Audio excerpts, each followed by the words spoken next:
Langkah pertama, perbincangan dilakukan untuk merancang reka bentuk meja seperti saiz, gaya dan fungsinya.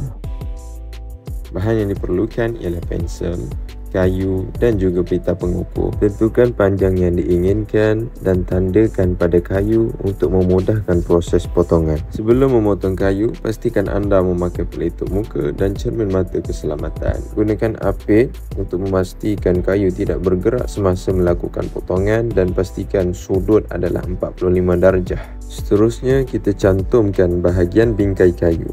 Jadi bahan yang diperlukan ialah sesiku L, bingkai kayu, stapler gun. Gunakan sesiku L untuk memastikan keadaan kayu bersudut 90 darjah.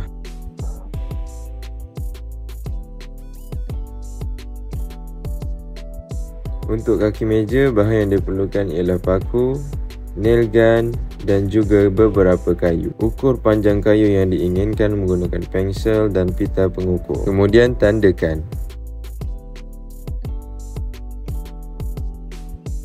Untuk memotong, pastikan anda melapik dengan kayu reja supaya bahan kerja tidak rosak semasa melakukan potongan.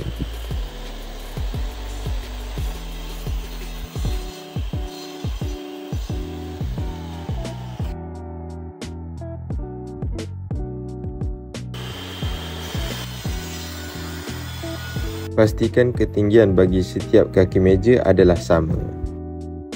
Cantumkan dua bahagian kayu untuk menghasilkan satu kaki meja. Sila ambil langkah keselamatan sebelum menggunakan nail gun. Dan siap untuk 4 kaki meja. Untuk saiz permukaan meja, ukur mengikut saiz bingkai kayu yang telah disambungkan.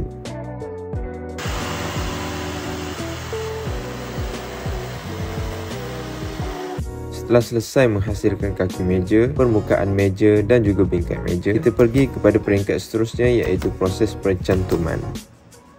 Gunakan pemotong paku sekiranya terdapat lebihan paku pada permukaan kayu.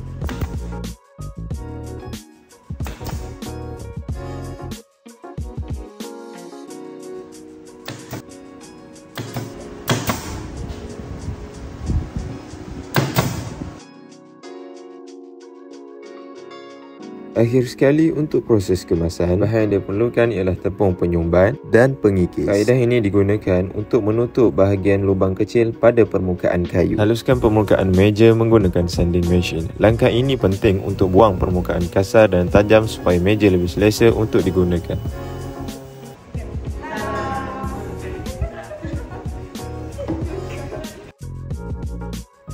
Jangan lupa untuk kembaskan kawasan kerja yang telah kita gunakan dan simpan alatan yang telah digunakan di tempat yang telah disediakan.